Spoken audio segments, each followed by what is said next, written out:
Welcome back everybody from lunch. صحتين جميعاً. صحتين جميعاً. Welcome back for lunch. We're thrilled to be able to start our third panel, which will examine something very particular, which is, are public universities themselves a place for expressing social justice? How public are public universities? How free are public universities? We're thrilled to be welcoming the third panel under the leadership of دكتورة نهلة شحال. مرحبا، أنا رح أحكي بالعربي ورح دير بالعربي إذا ما حدا عنده مانع. طيب، أول شيء أنا الموضوع كتير بلاقيه شيق. هو كل الندوة يعني كلها سوا مواضيعها كتير مهمة، بس موضوع علاقة الجامعات العامة أو المجانية الرسمية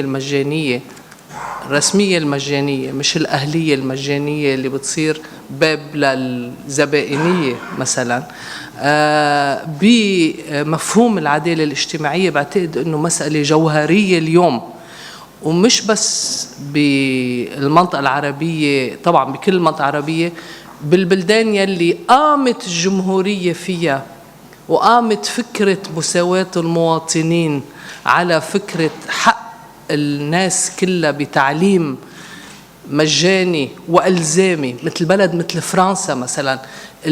المدرسة هي واحدة من أعمدة الحقيقية للجمهورية ولكل الثورة الفرنسية، عم يعاد النظر فيها. أنا كمان بيهمني، لأنه أنا بعرف أنه جيل آبائي، صح أنا ختيارة، بس جيل آبائي رغم ذلك قاتل مشان مثلا يحصل على الجامعة اللبنانية بلبنان، يلي هي الجامعة الوحيدة الوطنية الرسمية المجانية.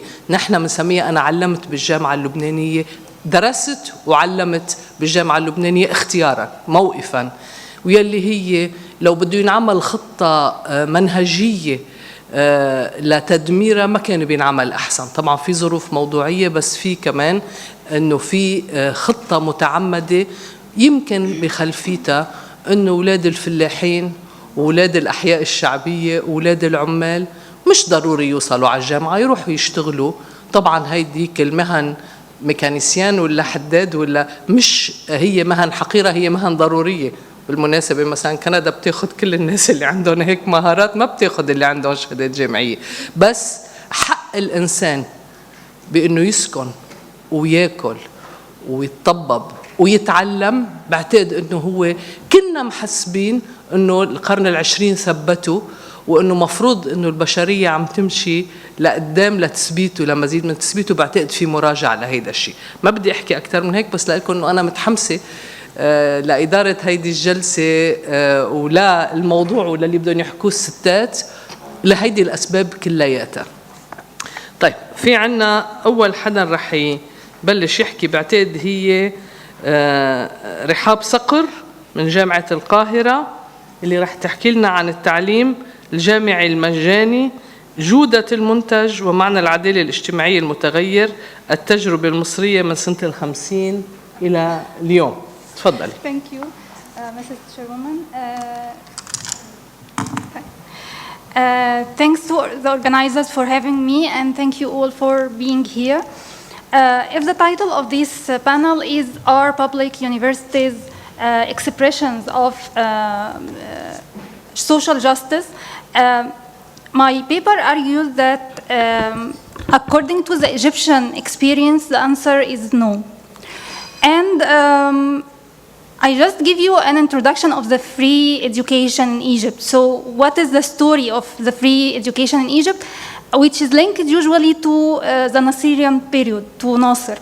In fact, the free education started with Muhammad Ali, the founder of the modern state in Egypt, who was very keen to establish schools and faculties, not university, but faculties and colleges. The faculty of law, commerce, medicine, and engineering were established by Muhammad Ali, and all were free. So primary schools, secondary schools, faculties were for free at the time of Muhammad Ali. But the selection process, selecting people or students to study in these organizations was very, very hard. students had to go in a process to make sure that they are physically and mentally are very well prepared to study. So for him, studying wasn't something wasn't very easy. So the selection process was really very hard. And because the selection process was very hard, the number of students wasn't very high. So the number was balanced.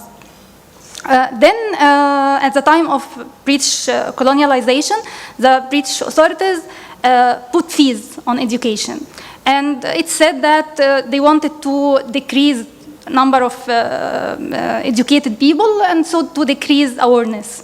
And after 1875, free education didn't exist anymore in Egypt. So after 1875, all education in schools and faculties was fees paid. Then we come to 1943. That year, the UK published its white paper for educational reform. According to this paper, the UK decided to make primary and secondary schools completely free and university free for those who prove they deserve to get free education. So very talented people should go to universities for free, but those who are not very talented should pay. But in schools, everyone can go for free. This white paper, which was published in the UK, inspired Taha Hussein, an Egyptian writer, and that time he was the consultant of the Ministry of Education. So he decided also to apply the free education in primary schools. So in 1944, the primary schools in Egypt became for free. And in 1950, Taha Hussein became the Minister of Education, and he made the secondary schools also free. So in 1952, when there was a change in the regime, primary and secondary schools were already free. So when Nasser came to power in 1954, he didn't add to this. Nasser couldn't make the university education free before 1962. In the 10th anniversary of the revolution, he announced the National Charter, in which he announced the university education free for everyone, all Egyptians. But why Nasser took this decision? Let's remember that the Nasirian model was, Nasser adopted the socialist model. And in the socialist model, the state was the only provider of all services. The state was responsible for everything, the only controller, and the state needed thousands of employees to help in providing services and to work for the state. So the state or the regime, the Nasirian regime, didn't only make the university education free for everyone, but also he employed everyone who graduated from the university. And this was very normal because the state needed all these people to work for the state. Let's remember also that that time we didn't have this idea of competition. We didn't have this idea of looking outside, what's happening outside. It was all about the inside affairs. So it was all about Egypt. This idea of competition with the market, with the global standards didn't exist. So it was all in Egypt, and the idea wasn't to have qualified graduates, but to have just people to run the state affairs. This decision of making the university education for free for everyone was seen as the core of social justice policy of the Nasirian period. First, because it enables the social mobility in a system or in a society which just got rid of titles, pasha and bek and so on, and where people couldn't really have the opportunity to move from a class to another or so. At the same time, it was seen like the core of the social justice policy of the Nasirian period because it enabled many families to send their girls to schools. Usually when a family has a boy and a girl, they used to always to send the boy because they cannot afford to send both of them. So now, when the education became for free for everyone, they could also send their girls. So for women, it was really a big shift, a big jump. That time, everyone, like women and men, boys and girls, were in schools and also at university. We should say that time, the Nasirian regime closed all vocational schools for girls, الثقافة النسوية and الفنون الطرزية. These two schools were very, very important vocational schools for girls, and they were closed to push families to send their girls to the university. Okay? Then we come to Sadat period, and there was another shift in the regime, because then the state started to withdraw from being the only provider of services. There was like private sector entering, and the state didn't need all those graduates who graduate from universities. But then the system, the regime didn't have enough bravery to say we cannot employ people. So people were being employed but doing nothing, which we call till now البطالة المقنعة. So people were just getting university education, graduate, and then get jobs, but they really do nothing. Okay, and we should say that Nasser and Sadat could fund universities because the number of people were still, number of students who joined universities was still not very high. There was no population explosion yet in Egypt.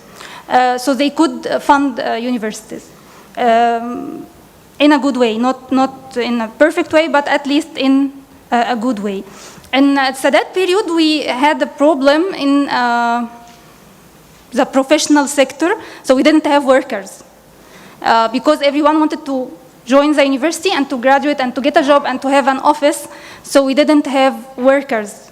And so the wage of workers became much higher than the salary of university graduate people.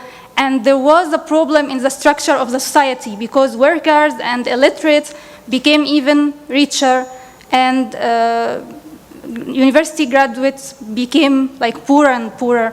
And this even influenced the idea how people look at education and to the university and how they see this idea of getting a university certificate.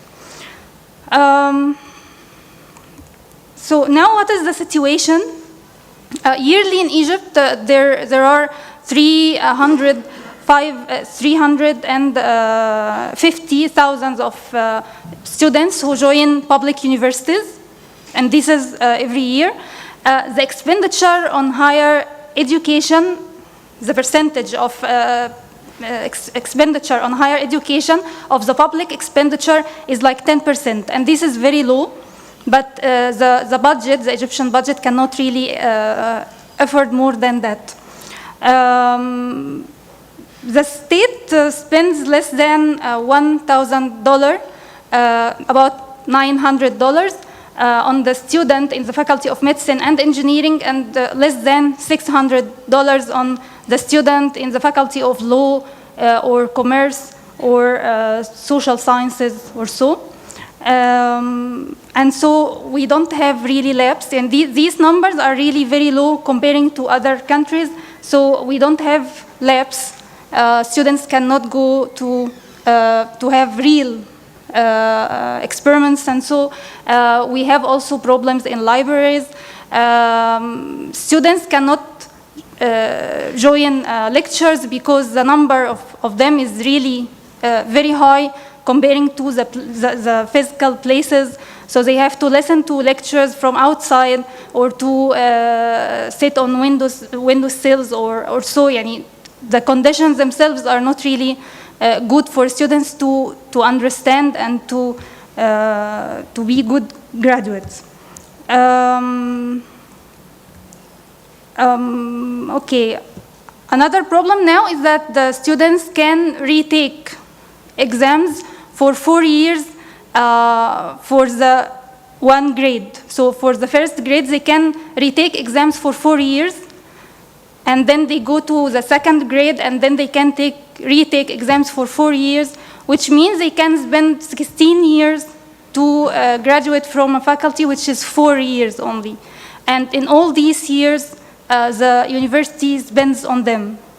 So they don't pay, the university spends on them for 16 years in a faculty like literature, and for 25 years in a faculty like medicine or engineering. Many students fail on purpose. They don't want to graduate because after graduation they don't find jobs. But when they are students at university, they get many privileges like transportation or insurance. So they don't want to graduate. They intend to fail every year on purpose because they don't pay anything, but at the same time they get privileges, and if they graduate, they lose these privileges and they don't find jobs. The position of Egypt in the recent report of competitiveness in higher education is 128 among 134 countries, which means the competitiveness of higher education graduates is very, very low. And many multinational corporations or banks complain that the graduates are not really well prepared, well qualified to work there, so they don't have jobs. The last word is that all these conditions make us say that we need to change this system of free education at universities, but we should put into consideration 3 things.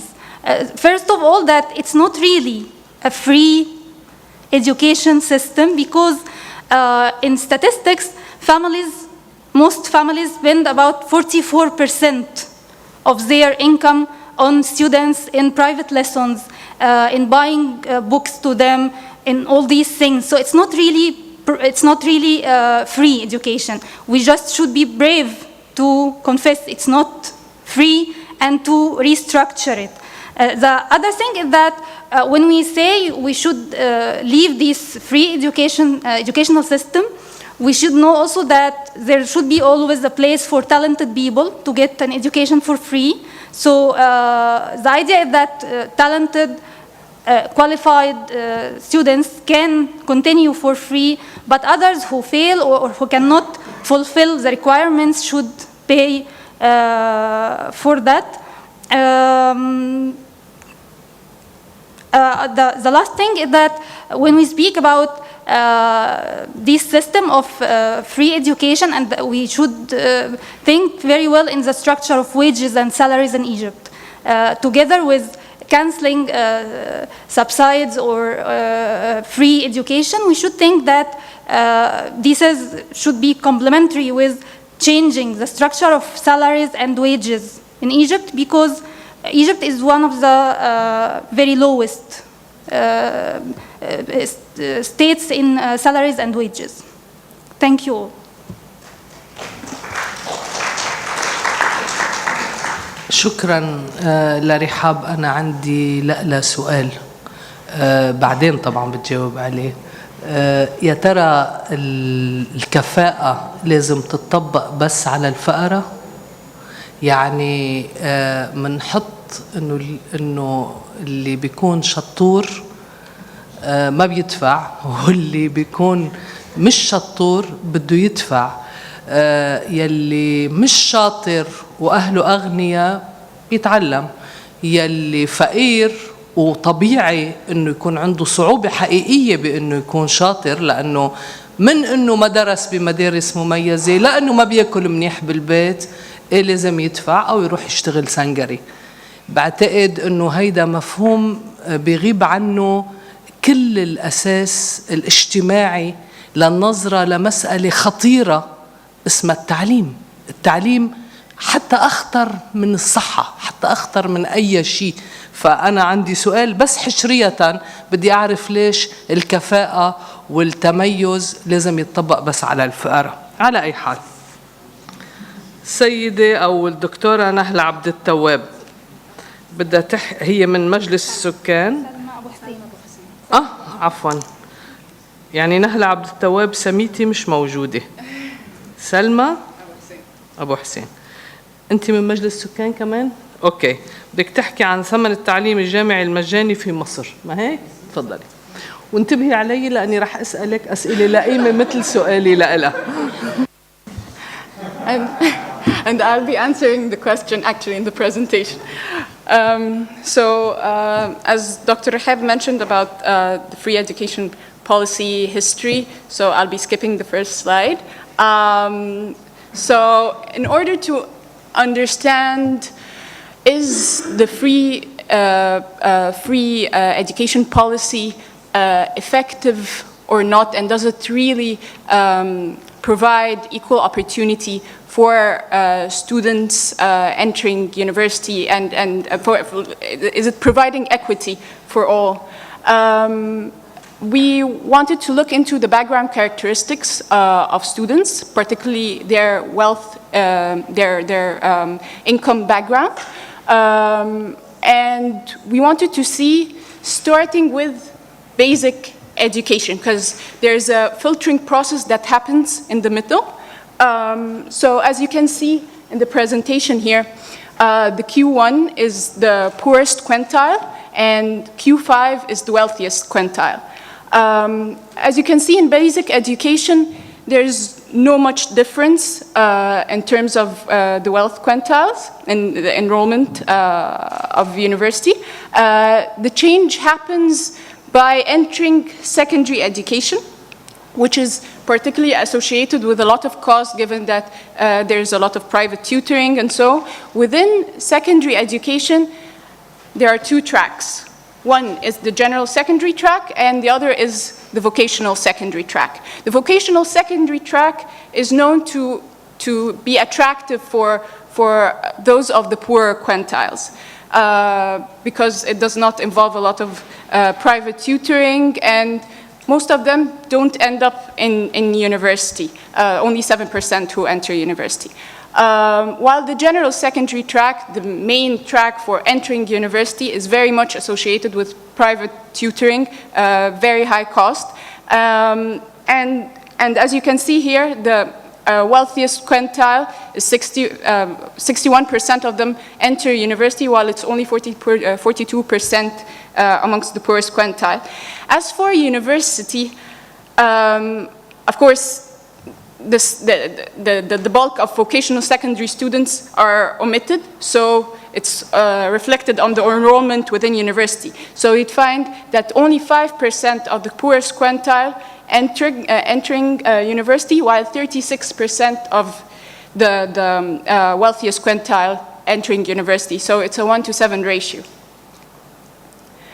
And since, as you said, the quality of education that students receive is mainly based on their wealth, their income, and within the general secondary, people who can afford private tutoring and can afford private schools get to earn higher grades than those who don't. So those who are of the wealthiest quintiles have more likely to enter top-tier specializations within the university itself. So the top-tier specializations in Egypt are considered mainly medicine, engineering, pharmacy. So you'd find 33% of the wealthiest quintile entering medicine and engineering schools, while only 3% of the poorest quintile entering those schools. This is the same for business schools or commerce schools. However, this changes when the specializations that require less grades, so they become more attractive for the students who, or not more attractive, but the students who of the poorest quintiles get to enter the schools of arts and education, law and religious studies or theology, or mainly the University of Al-Azhar.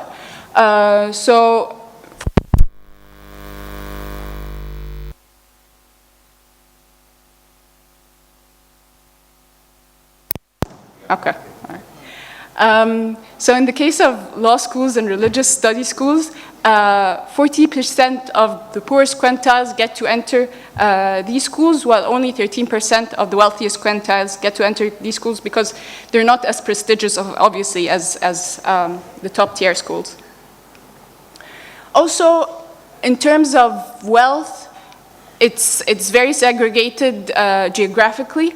It's well known that lower Egypt is wealthier and Upper Egypt tend to be poorer.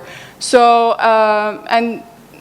and this is reflected on the university enrollment, obviously. So we wanted to look at university enrollment by geographical location, and as you can see here, that urban governorates and Lower Egypt tend to have the highest enrollment rates, but Upper Egypt and especially in rural areas tend to have the lowest. As for gender, nationally, female students have the same share within the enrollment rates as male students. But geographically, this differs slightly. In urban areas, female students tend to be more. They surpass the number of male students. And in rural, Upper Egypt in precise, they tend to be less, given that it's a more conservative culture and it's not really acceptable for women to commute back and forth to university. As for the aims of the study, we wanted to see where do the hidden cost, the actual cost lie. So we wanted to understand the views of limited income students and parents on the costs, identify the strategies that are adopted by these students and parents in order to cover the costs, and generate bottom-up recommendations that would ensure a more equitable university education system.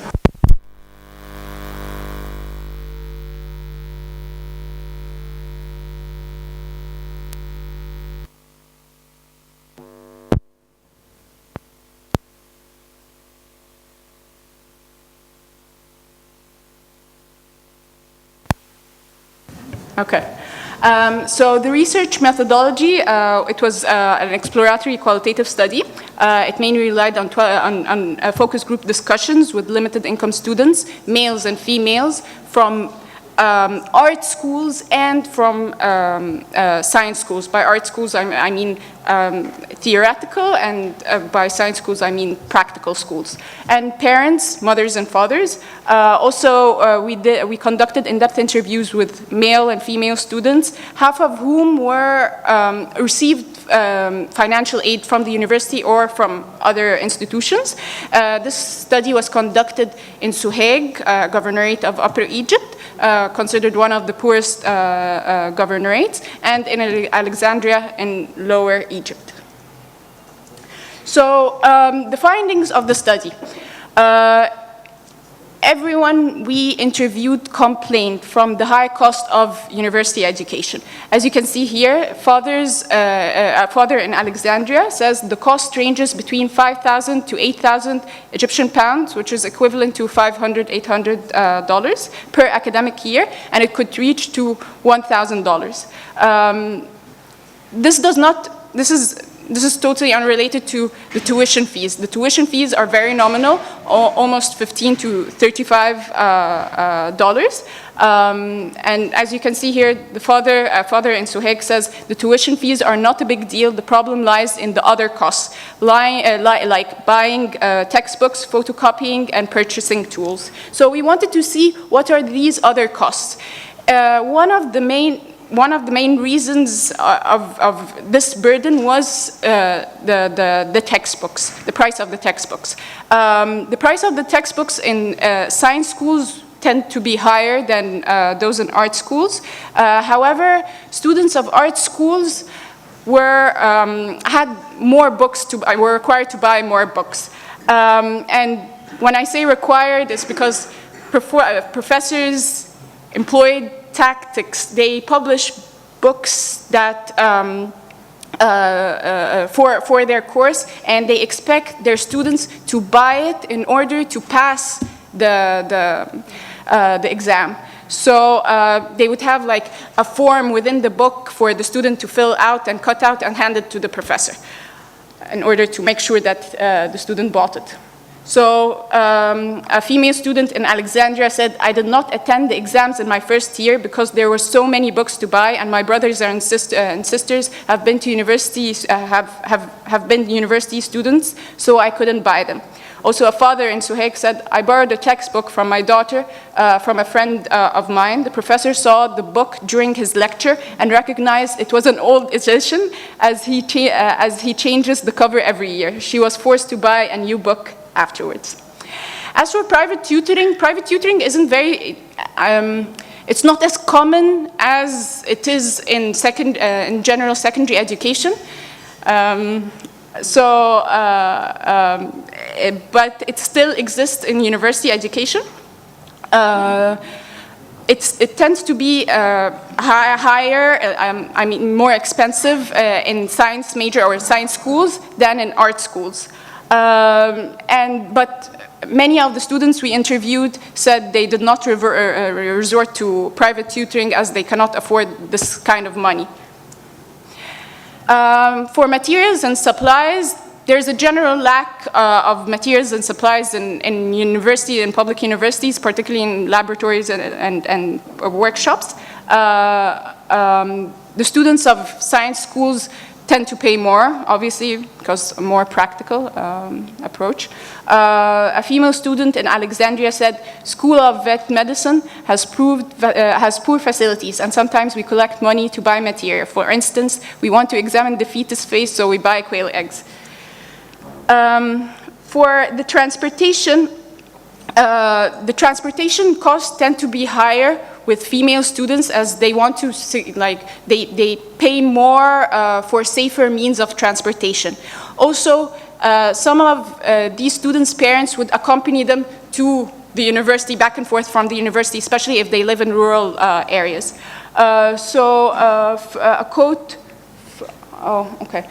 I guess, from a girl in Suhaig. There were many girls who couldn't attend the 4 to 6 or 6 to 8 lectures because of transportation and possibility of being subjected to sexual harassment, so they had to drop the class. Some other students attended the lectures, but their parents had to accompany them during their commute. As for the strategies adopted by the students and parents to reduce the cost, the students generally said that they worked during the summertime. However, they said that they preferred not to work during the semester because that would affect their academic performance. So one of the female students said, I worked while studying in one semester, but got the worst grades. Also, it was more likely for female students in Alexandria to work as opposed to Suhaig, female students in Suhaig, because of the conservative culture and so.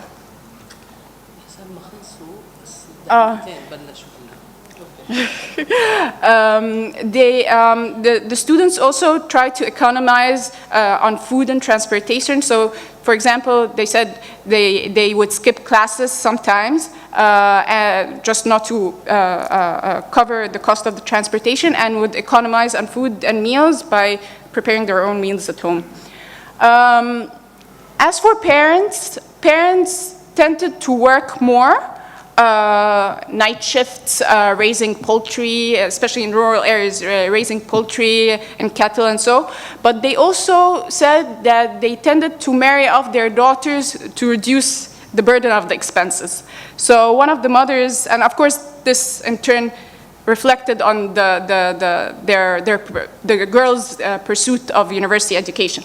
So one of the quotes from a mother in Suhaig: "I have 5 children. One of them was due to start university, but we were not able to cover her expenses, so we got her married. Her husband didn't want her to continue her studies, saying that even if she did complete her studies, he won't let her pursue a career." As for financial aid, many students, the university offers financial aid through the exemption of tuition fees. But as I said, tuition fees are nominal.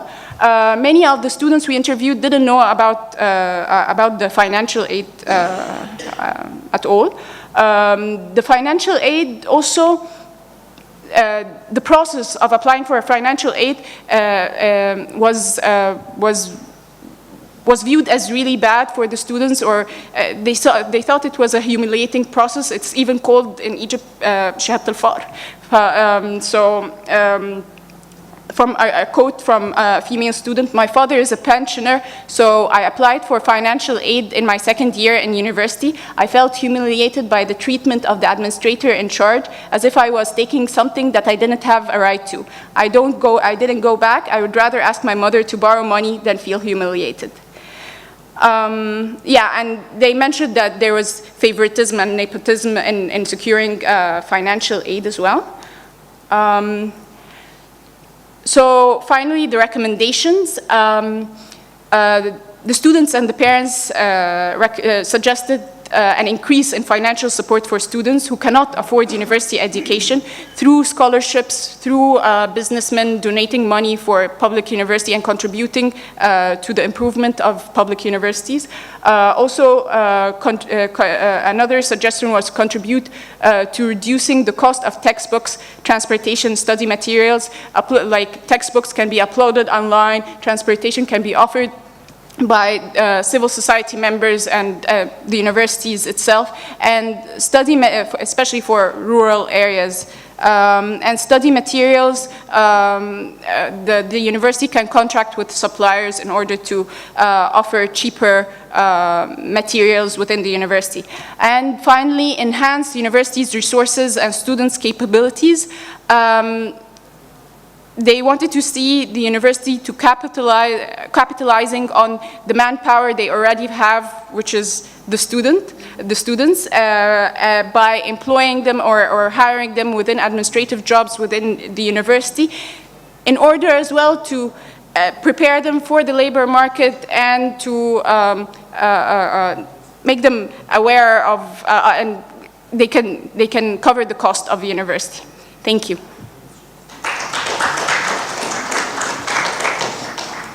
شكرا لسلمى. أنا بس بدي أقترح أنه نحن المنطقة إجمالا عندها أدنى معدلات بالميزانيات تبعيتها، مثل ما أنت قلتي 10%، وما ممكن زيادتها، ما بعرف ليش ما ممكن، بس نحن بالمقارنة مع أي منطقة بالعالم إذا بدكم نحن عندنا أقل تخصيص للتعليم بكل الميزانيات. يمكن ما عم أقول إنه يوقفوا يشتروا سلاح ويصرفوا على الشغلات اللي ولا مرة بين إنه إلها طعمة لأنه كل وقت بينهزموا، بس ماشي الحال. يمكن لو بيصير يعني، لأنه الأسئلة هي فعلا متعلقة طيب شو بنعمل؟ أول شيء شو بنعمل مشان تعليم جيد، وشو بنعمل مشان حق الناس بالتعليم من دون ما يسقطوا 4 سنين، لأنه حتى بأرقى البلدان اللي بيسقط مرة، ولما ما بيسقط بعدين ممكن ينطرد حتى من الجامعة، مش إنه بيقدر يضل قاعد. هيدا جزء من نظام الفساد. بالضبط وصلت على النقطة اللي بدي إياها. بعتقد كمية الهدر بقطاعات نهابة وفاسدة هائل. يعني أنا ما بقدر أصدق إنه لو في تنظيم تاني للمجتمع بمصر وبغير مصر إنه ما كان ممكن إضافة مبالغ للتعليم لحتى يتأدى، لأنه بالأخير في شيء اسمه الحراك الاجتماعي يلي التعليم واحدة من أبرز أدواته. فهيدي أسئلة أنا بعتقد نحن لازم نوصلها ولازم نطرحها بشكل مباشر وجدي، لأنه المسألة مش تقنية، ما بتنحل تقنيا. شكرا. منة الله. منة الله. أوكي معك حق. منة الله هنداوي، تفضلي. هل تعزز الأكاديمية تصاميم العدالة الاجتماعية والسكانية؟ بسم الله الرحمن الرحيم. السلام عليكم. I'm going to present in English. My name is Minnatullah Hindawi. I'm a teaching assistant in Ain Shams University in Egypt, in Cairo.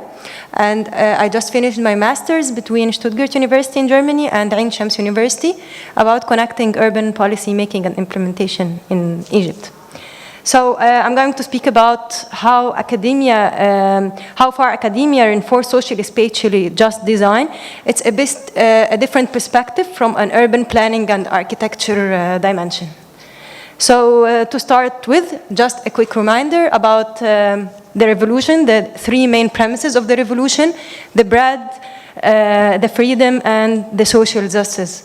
I'm going to speak about first, giving an overview about the details of the presentation, the dimensions, and then I'm going to discuss what does being an academic imply, which is a bit related to the introductory session of today. And then I'm going to present what triggered my research and what does a socio-spatial design mean, at least for me. And then I'm going to present the methodology of the research and how the design process in Ain Shams University is taking place, and then the conclusions, findings, and discussion. All of this in 15 minutes. 15 minutes, yeah, don't worry. Okay.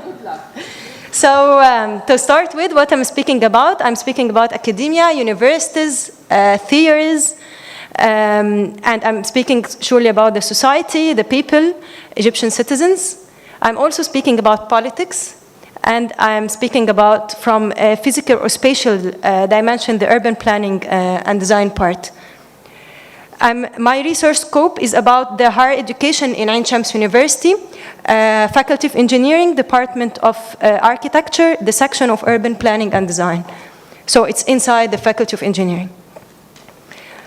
And so what does being an academic imply? I'm so inspired by the hadith by the Prophet Muhammad sallallahu alaihi wasallam, in which he said that the learned are the heirs of the prophets. And this is how I see the state and the role of the academics and scientists in any society. And that's why I think that academia is meaningful. I do not believe that, like some people think that when you say this is academic, this is theoretical, it's a kind of a bad word. But I think it's not. I think it's very meaningful and it's very connected to reality. And I personally found a really hard time to defend myself being an academic, being a researcher, to everyone I meet. And I think that academia is also responsible. It's socially responsible. It's politically responsible, and at the same time environmentally responsible, which is very much aligned with the conference theme. And I think that academia is not neutral, and that's why I'm speaking also about politics. And that's why I see that academia has an advocative dimension that should never be neglected. And I think this is one of the reasons that we are going way behind different countries, because we are kind of trying to separate and disconnect academia from reality, theories from practice, and to isolate everything from each other. However, I also think that academia is inclusive, and it should not be it's not neutral, but it shouldn't be directive into one direction. It should be given, the students should be given the choice to be whatever they want to be, however, and they have to be really critical about it. So what triggered my research? I felt heartbreaking to find a student telling me in one of the projects, we don't have time to ask the community. I was actually asking the student if they reached their project vision according to the community or based on what, and then they told me no. We didn't have time to ask the community, and this is what we think. And the heartbreaking part that the student herself was really not seeing any use or any importance of asking the people. At the same time, I was moved during one of my presentations about my master thesis in Ain Shams University. The first student was not in Ain Shams University, it was in a private university in Cairo. The second student, my master thesis was about a deteriorated area in Egypt called Maspiru, and the people were, before the revolution, they were planned to be relocated out of the area. And so one of the students was asking me, and where is the problem of relocating people? Maybe this is better for them. So yeah, this was heartbreaking. So all this implies, and this is how we were taught during our undergraduate study, that we know better. We are the planners, we are the architects, we are the designers. We know everything, and we know what the people need, and we know their interest, and actually the people are illiterate, and they do not know what they want. So another trigger for my research was my graduation project. And for me, after 1 year of submitting it, I was assessing my project, and I found out that it is so plastic. I found that it's very artificial. It's not including really a social dimension, although there was no existing community or existing people living in the area, but at the same time, it was not really including a need and solving a need. And then I was thinking what led to this product in the end. And this made me very interested to see how we teach the students, being a teaching assistant, and how this affects their products in the end of the semester.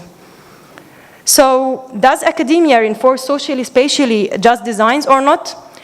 To start with, what does a socially spatial design mean for me? It actually just represented in the congregation prayer, I believe, in Islam.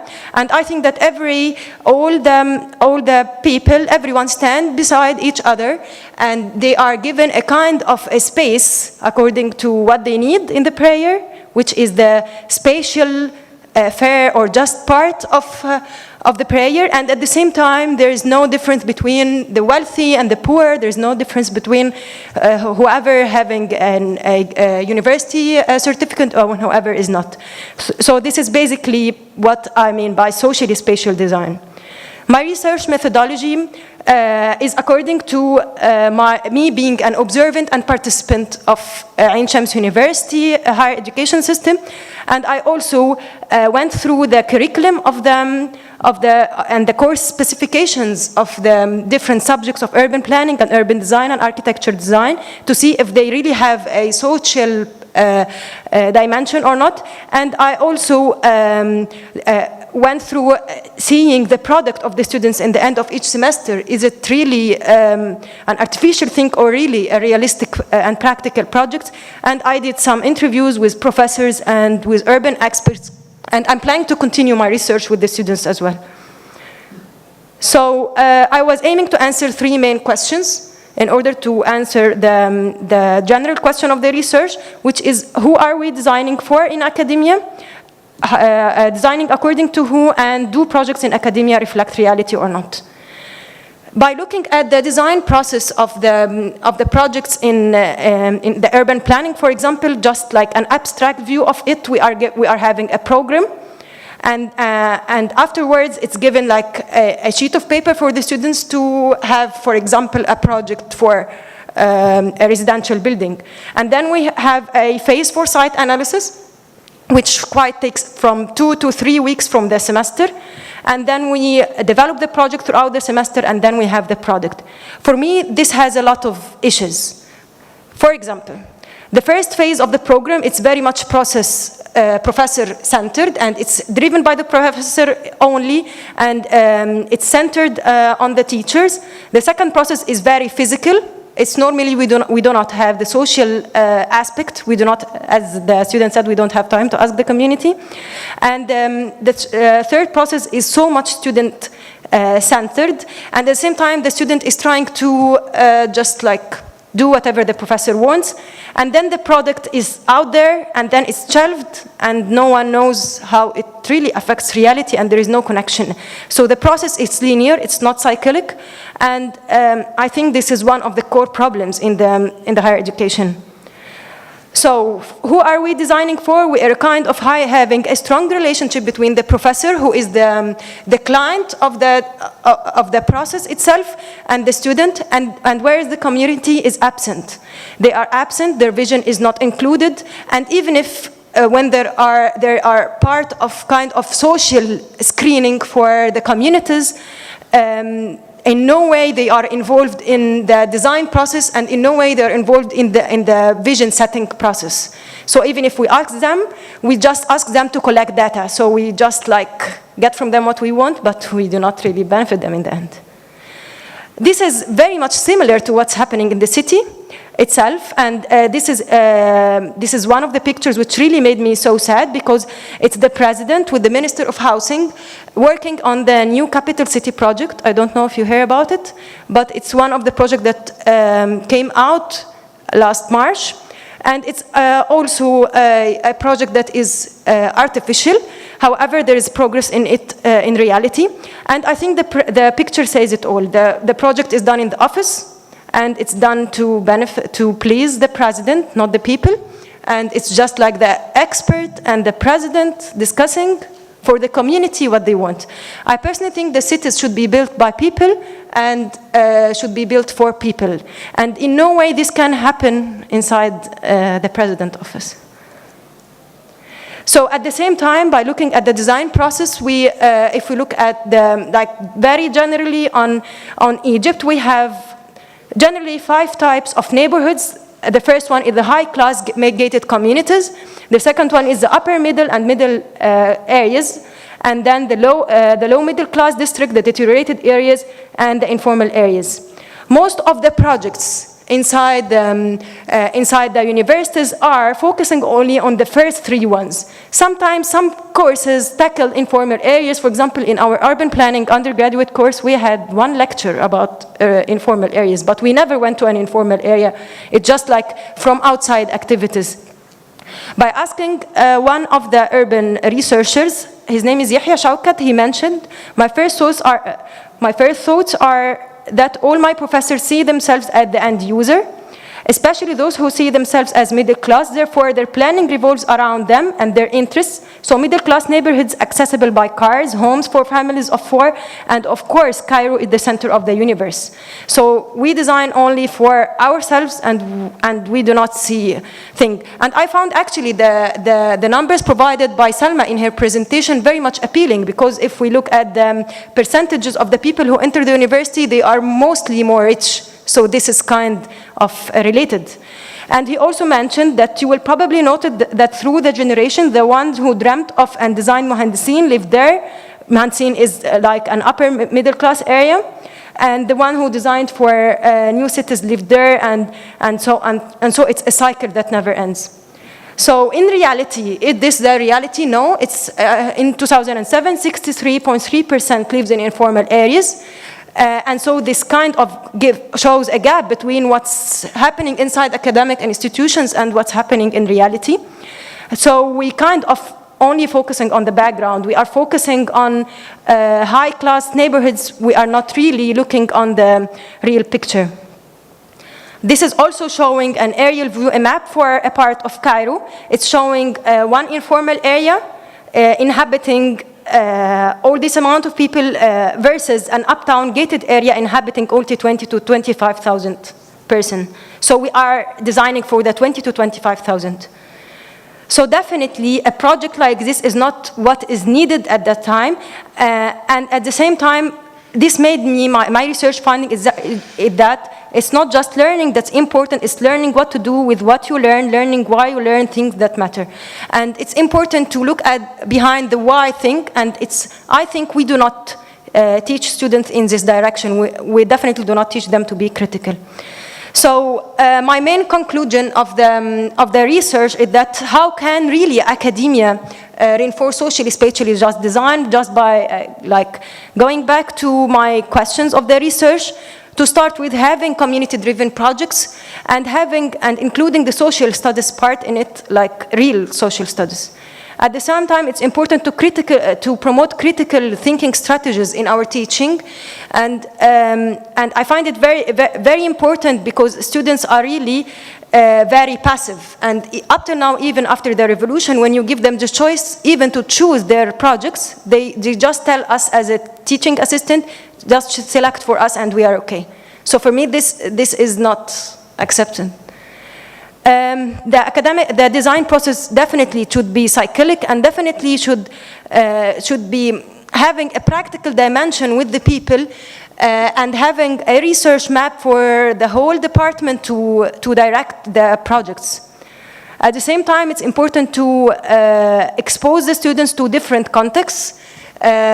I do not say that we only have to study in formal areas, definitely no, but we have to give everything its weight in reality. I also found it interesting what Yahya mentioned by asking him about the socially just designs in academia in Egypt. He said, I guess how to make it, I guess by making the design process more pragmatic and democratic, to be participatory, but for real, not the participatory that's happening now. And then I will never, and he mentioned, I will never be a 50-year-old widow with 4 children and living in a room, but I can always ask her. So I leave this for our discussion, and thank you. شكرا يا منة الله. فعلا يعني من جهة critical spirit ومن جهة initiative spirit بعتقد هن مفتاحين أساسيين بمجتمعاتنا، وهن اللي أكثر شيء عم يسحقوا بمجتمعاتنا، لأنه النتائج اللي بتنبنى عليهم بنعرفها كلياتنا. النقاش بعتقد القاعدة إنه بناخد عدة أسئلة، ما هيك؟ بناخد عدة أسئلة أو إذا كومنت بس كتير قصار، وبعدين بيجاوبوا المتداخلات. نعم، كل حدا يقول مين هو وشو اسمه، يعني شو اسمه وشو صفته بليز.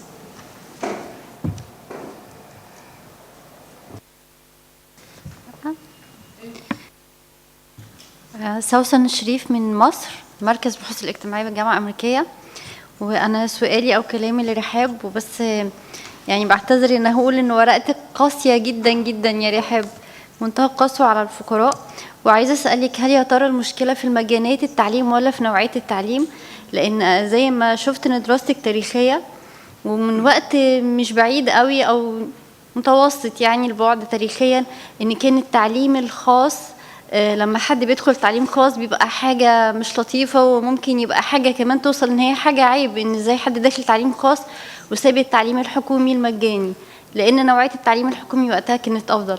فأنا افتقدت الجانب الاجتماعي جدا في ورقتك، فبس كنت عايزة أسألك عن نوعية التعليم، وكمان عن التعليم الفني. هل يا ترى هو بينقرض أو بينتهي علشان مش بيقدروا يدخلوا كليات، ولا علشان النظرة المجتمعية للتعليم الفني؟ ميرسي.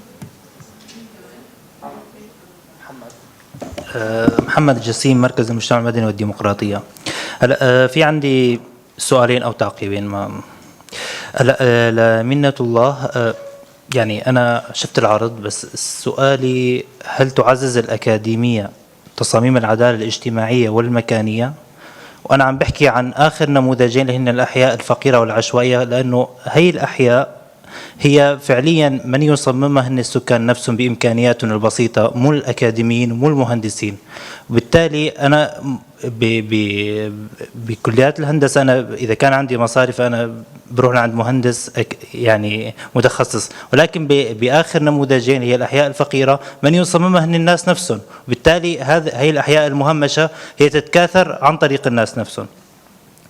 الثاني هو لرحاب صقر، يعني اجتزاء أو اقتصار مفهوم التعليم المجاني وربطه بالعدالة الاجتماعية، هو أنا بعتبره اجتزاء أو شيء منقوص إذا ما أخذناه بعين السياسة الاقتصادية الكلية، لأنه التعليم المجاني لوحده، يعني ممكن هون أطرح أسئلة: هل التعليم المجاني يحقق العدالة الاجتماعية بالمجتمع؟ هل أريد تعليم مجاني يحقق الكم دون النوع؟ حتى لو كان عندي تعليم مجاني يحقق النوع، هل أريد آلاف الخريجين الذين لا يجدون فرص عمل؟ يعني هي أسئلة دائما تنطرح. بالتالي أنا مفهوم العدالة الاجتماعية إذا بدي أربطه بس بالتعليم المجاني فهو فعليا ما عم حقق عدالة اجتماعية للأجيال اللي رح تيجي بعدين، لأنه أنا عم فعليا يعني أنا عم أخذه بالمفهوم الكلي، بالسياق الكلي، بسياق السياسات الاقتصادية والسياسات المستقبلية للتنمية. شكرا.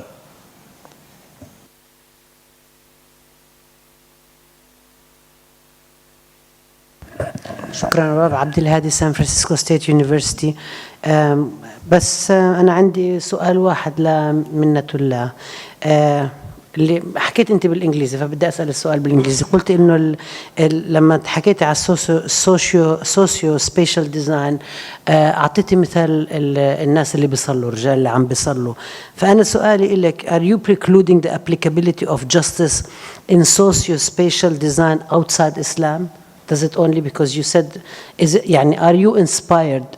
Are you saying your own research is inspired by Islam, or are you saying it's only in Islam that this special justice works? Thank you.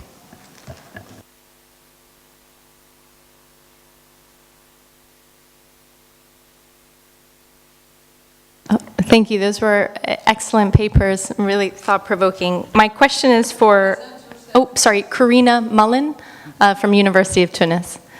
My question was for Rihab. I was wondering, in this discussion, I appreciate the issues that you raised about some of the inequalities, the hidden inequalities of a free education, and also the ways in which people actually are paying, many people are paying, and especially people who have the means to supplement education. And I think the figures also from Salma's paper also reinforce that.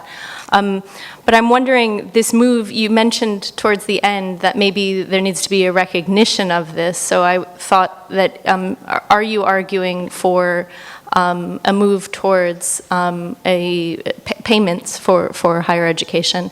And if yes, is there possibly not an alternative way of ensuring that people with means, middle class, upper middle class, who are benefiting from the system, are there not other progressive taxation, for example, ways where you could achieve those or accumulate those funds that you need to invest in the university, but also then maintain the university as a public good? I think there is a fear that if you move in that direction, that we move away from the university as a public good. And so it's not just about the issue of access and payment, but also how we understand the university. I wanted to ask that. And then just one quick question too, regarding the last paper on the socio-spatial dimensions. To what extent could we say that politics or addressing these inequalities and hierarchies within higher education, within institutions, can be separated from the broader political sphere? So can we just focus on social justice within the university, or does it have to be ultimately linked to what's happening in the political sphere? Thank you. رانيا مصري مركز الأسفري جامعة الأمريكية ببيروت. Very much appreciate your panels, the presentations, and I especially appreciated the last paper in which the issue of pedagogy and the way that teachers themselves have a responsibility to encourage students to behave with more awareness of their community. So thank you for that. A comment and a question that I'm thinking about. The question is actually for all of you, but my comment again is for Rihab Saqar. I want to second what the moderator, Dr. Shahal, raised, which is it worries me if we're going to be separating between talented students and non-talented students, because the source of the talent itself could be encouraged by economic inequity and economic disparity. And when we connect universities with the disparities in lower education, if I'm going to use that term, elementary, middle, and high school, and compare the quality of education that's given between private and public schools, then we see that we're automatically biasing against students who we regard to be talented and not based on economic privileges that they've been getting. But my question for all of you is, particularly the first two speakers, you spoke about public universities, and I appreciate that, but I'm wondering, has there been a rise in private universities in Egypt that coincides with the decreased quality or the increased cost of public universities in Egypt? We have seen that in Lebanon very much, with decreased funding given to our public university, Jama al-Lubnaniyi, and perhaps that decreased funding to the Lebanese university coincides with this flood of not only private universities, AUB, Al-Ayyub, Al-Amand, and others, but also what we call private stores, التكاكين الخاصة اللي عم تطلع بأسامي الجامعات. So has there been such an occurrence in Egypt? Have we seen a rise in private universities, or has it not been the case, and actually there still is an increase, a focus of the public universities, particularly in Egypt? And that question again is for the first two speakers. هل في حدا بعد بده يسأل شيء ولا بنعطي الكلام للستات الشابات الحلوات يجاوبوا هن؟ اوكي، لكن رح نعطي الكلام. بتحبي يا رحاب تبلشي بالأول؟ تفضلي. I don't know if I should answer in Arabic or in English. What do you prefer? Okay.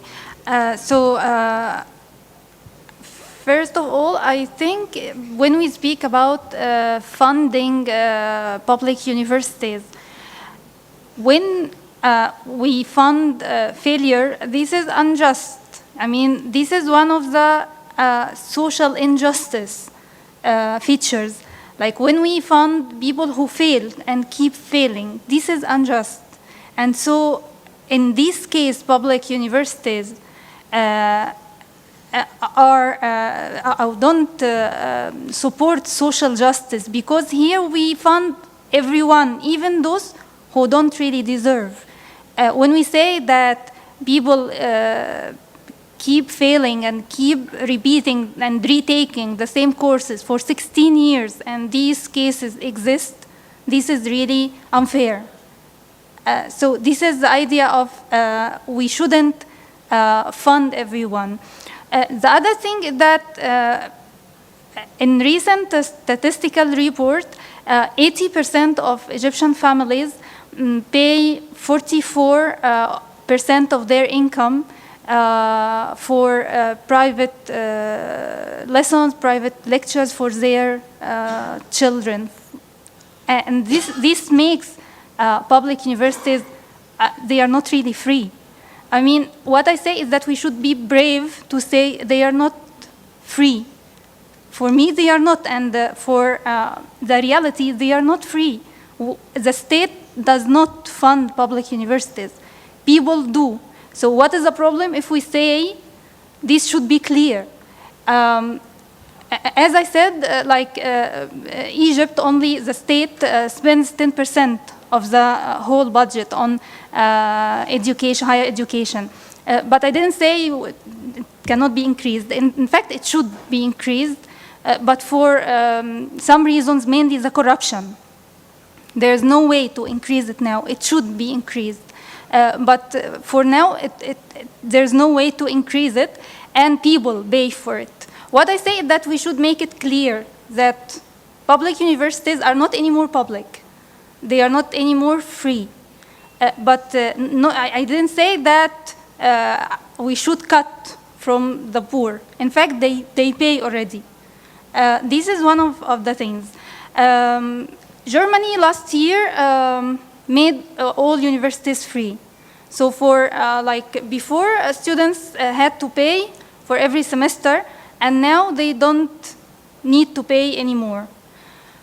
But do we know what is the percentage of people in Germany who join universities? It's only 30% of those who have Abitur or secondary school education. Only 30% of the students who have secondary school education or certificate join universities. It's also cultural matter. In Egypt, for example, now it's not very, I mean, you would like to join university not because you are qualified to do that and not because you want to do that, but just because it's prestigious of it to have a university certificate. Regardless what you do with this certificate, maybe you will not work with it. Maybe you have other plans, but you just join university because it's for free, I don't pay anything, and after all, I can spend there many years doing other things, but after 16 or 15 years, I graduate and then I have a university certificate. This is illogical. This cannot be continue forever. So the idea here is that free university education, in the case of Germany, is something really good, because there is a culture that not everyone should join the university. There are other alternatives, like vocational schools and vocational institutes. People don't have any problem to join these institutes and schools. So after all, when we come to universities, 30% of people join universities. In Egypt, it's about 94% of those who have secondary school join universities, either private or public. And in Egypt, we have private universities now. Of course, we had the American university, but we have now private universities.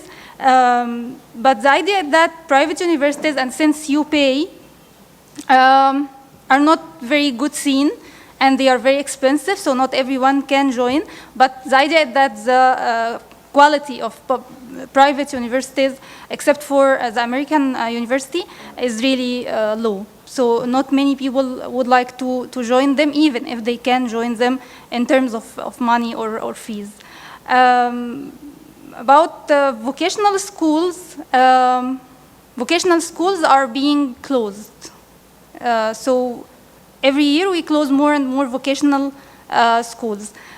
Some say this is due to making people or forcing people to join private universities, because private universities are owned by businessmen who have coalitions with the government. So this is like to push people, to force them to join private universities. I don't really know what is the reason, but vocational schools are being closed, so we don't have really alternatives. So either to have like to join public school, to join public university, which is yes for free, but then you don't really feel it's really for free, or you have to join a private university which is very expensive and with low quality. What were the other? For your question about, I answered already that there are private universities, but also there in public universities now we have public universities thought how to increase their resources, so they started to have what we call special programs. So in every university, in every faculty, you have English section, French section, and Arabic section. The Arabic section is for free. The English and French are fees paid.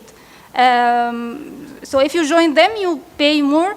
And of course, try to imagine if you are in the same place, but some people pay and some people don't pay, just because, they have money, not for anything else. Not because they are qualified, but just because they have money. So what I just discussed is that people should be supported when they show they have some qualifications. For example, in 50s, the system was, in 50s there was no public university for free. Public universities were not free, so they were still fees paid. But then if you join, and if every year you achieve, for example, you get some awards, or if you get 75% of the whole grade, then you can be exempted of paying fees. I think this was, at the same time, this can be a start. We can start with this now. This existed before. I think it wasn't a bad system, but at least it guarantees that you do some effort to continue in this system without paying fees. But if you just say, if we say it's for free, everyone can join without paying anything, what we see now, there are some catastrophes. People are staying at universities forever, and then so what? You keep funding them. This doesn't work. شكرا. منة الله، تحبي تجاوبي؟ أول سؤال بتاع أستاذ محمد، أنا أتفق معك تماماً إن المناطق العشوائية أو المناطق المتدهورة هي مناطق مبنية بالناس بنفسهم، وبالنسبة لي ده شيء ممتاز، يعني مش ببص لها إنها حاجة مش حلوة يعني. ولكن ينقصها الكثير من المرافق، الكثير من التصميمات اللي ممكن تسهل على المجتمع نفسه حياتهم، زي مثلا في مجال الصرف الصحي. فبعتقد ان لو الخريجين من الجامعه، كليات هندسه، كليات تخطيط عمراني، كليات عماره، بالنسبة لهم دي مجتمعات مهمشة، مجتمعات مش مهمة، مجتمعات يعني واخدة ملك الدولة بطريقة بالنسبة لهم سارقين الأرض أو شايفينهم بهذه النظرة، لا أعتقد إن هنقدر نحسن من مستوى المعيشة بتاعهم. ولكن ده مش معناه إن أنا أروح أبني لهم، لا، أنا كخريج أو كأكاديميك أو كده، بعتقد لازم يكون عندي مهارة الاستماع ليهم، ومهارة ان انا افهم الكونتكست بتاعهم عامل ازاي وهم محتاجين ايه، واقدر اضيف الناحية المهنية بطريقة ما تكونش برضو فوقية. ده وجهة نظري يعني. ولكن اتفق معك تماما انها ان ده يعني ده امكانية في المجتمعات الغير رسمية ما ينفعش نهملها. السؤال التاني بتاع حضرتك، أنا مش عارفة حضرتك عايزة إجابة علمية ولا إجابة شخصية؟ إيديولوجية. يعني as I mentioned, I believe I'm not a neutral person. كإجابة علمية it's the inspiration, the research. ولكن كإجابة شخصية أنا مجتمع I believe it's the model that achieves social justice. السؤال الثالث, I didn't really understand. You want to know to what extent politics and design and architecture and urban planning can be separated, or right? I think it cannot be separated, and it's a debate since the 50s, even in the U.S. That all the time the role of urban planner is a gray role, and it's not included because. Even on the city level, we are not given the professional role or description to really advise on the future of the city, and it's usually politically driven, and I think it's not separated. I mean, at this point, I think it's not separated. But I don't know if you have another point. Maybe I can change my mind. Yeah.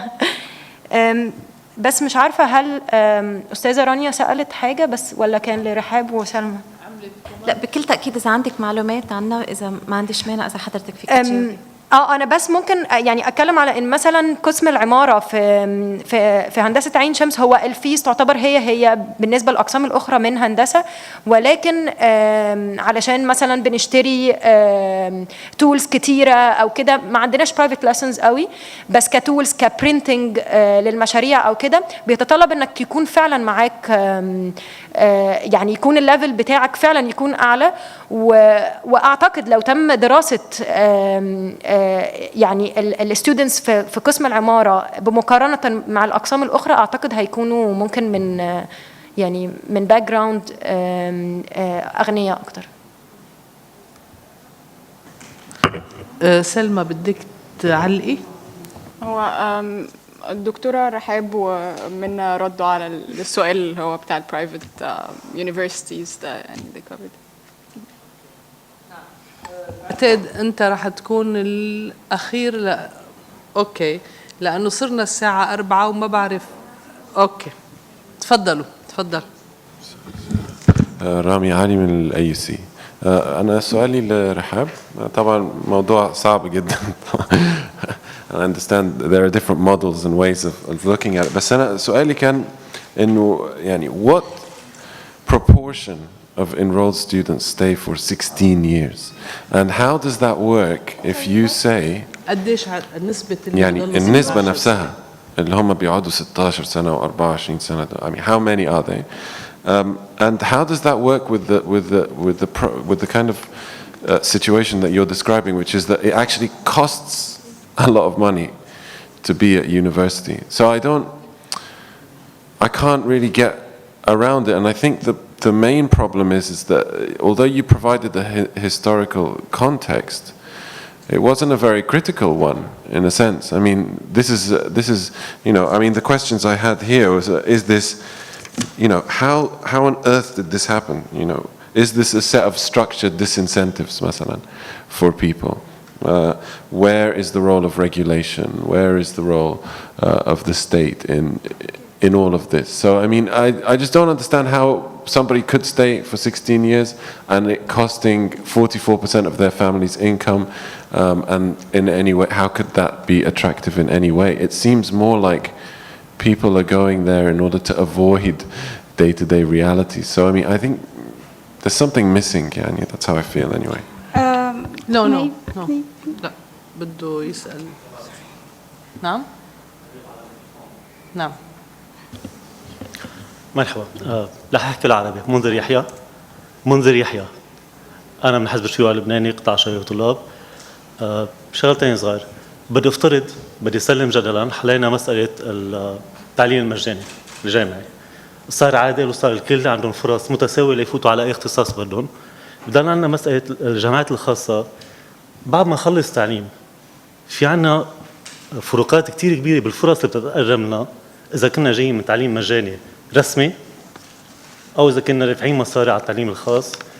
هيدي بالتاكيد حالتنا بلبنان، وبلبنان يمكن أسوأ من الوضع بمصر.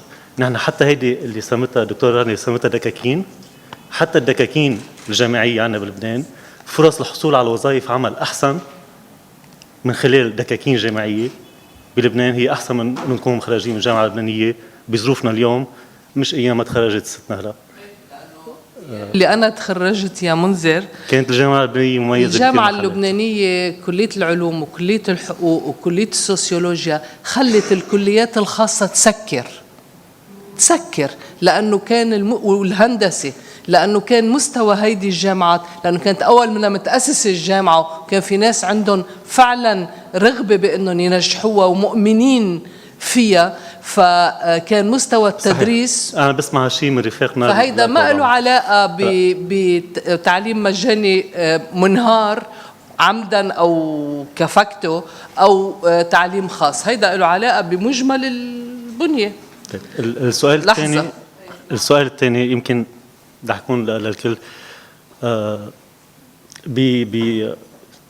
بجلسة سابقة نحكى عن LMD تجربتها بتونس لما فرضت على تونس بالنظام الليسانس ماجستير دكتوراه اللي فرض على تونس بفترة سابقة بأواخر الثمانينات، هلا عم ينفرض عنا بلبنان. سؤالي بهالمحل عن البعد الاجتماعي لكل شيء عم نصممه بما فيها البرامج الأكاديمية والجامعية تبعنا. طيب ما نحن البرامج الأكاديمية السابقة أنتجتنا نحن لحتى نيجي هلا أنتجتنا نحن ومجتمعنا، لحتى نيجي هلا نفكر انه نحن بدنا شيء ثاني مختلف. فافكارنا اصلا نتاج من برنامج اكاديمي محدد. فقد فينا نفصل بهالمحل بين شو نحن مقتنعين مجتمعيا، بين شو دور الاكاديمي، بين شو دور المتخصص. يعني انا رح يكون في عندي حاجه لاشخاص متخصصين يقولوا بمحلات انه في راي اجتماعي سائد بس مبني على اسس خاطئه، يمكن نضطر حتى نرفض راي اجتماعي سائد بهالمحل. ففي هيك نحن بنسميها جدليه دائما ماركسيين، في دائما صراع بين شو نحن بدنا نفرض كمتخصصين بين شو بدنا ناخذه من مجتمعنا بالكامل بهالمحل. بس اذا في جواب عليه كمان. حدا منكم يا ستات بده يعلق؟ هو بس يعني ايه دكاكين جامعيه؟ يعني جامعات خاصه بتاخذ فلوس من الطلاب وغالبا بتطلب من الاساتذه انه ما يسقطوا كثير الا اللي يعني دكان. يعني same in Egypt. طيب for these numbers every year there's the percentage of failing students is from 15 to 20%. So every year there's like 15 to 20% who are being failed, and then they need like to be funded the next year, and this is really very high. لمرة واحدة مش لأربع مرات. This is every year. I mean, as I speak about every year or yearly. And we were just discussing with Salma that there's like no real statistics about those who are being at the university for like 25 years and 20 years and 16 years. There are no real statistics, but they exist. I mean, these exist, and we don't want to have the opportunity for it to increase. The idea here is that what is the idea of having many people who are being graduated every year, but with no qualifications? As Menna said, for example, students at the Faculty of Engineering, they have to buy materials and so on. What we say is that they shouldn't. Students shouldn't buy these things. And not all students can afford to buy these things. When you go to the Faculty of Medicine or Pharmacology, it's the same. Students keep buying materials and things. What I say is that students shouldn't pay for that. Universities should fund the students. And to fund students, there should be resources. And then to have resources, students should pay for that. Together with state paying, but students should pay for that. Those who fail, those who don't prove they deserve the free education should pay. And then you fund those who can achieve success or who can graduate in the time 4 years or 5 years or whatever. But then you should fund them with materials, with everything, so they shouldn't need to pay for this. And this is, I think, the normal thing for Egypt at that time, because the state doesn't intend to pay more for universities. This happens initially, as I said, families spend on their children at universities, so this happens already, but we just say it should be declared. Okay? The other thing that, as Dr. Nahla said, before, because you said something about the historical background, before, when the idea of public universities came to existence, it was like there was a political will to have people who are educated to work for the state. So the state had like resources to fund. All these things enabled the state to fund and to have good graduates. This doesn't exist anymore. Now we don't have public fund. Graduates are very low qualified. So we need to change this. We cannot keep our system going with these features. Okay? طيب نحن رح نختم. يمكن أنا جاي عبالي معلش عم بتغلظ عليكم اليوم إني أقول ختاما إنه ولا مرة بولا دومين لا بالتعليم ولا بغيره القبول بالواقع هو الواقعية أبدا.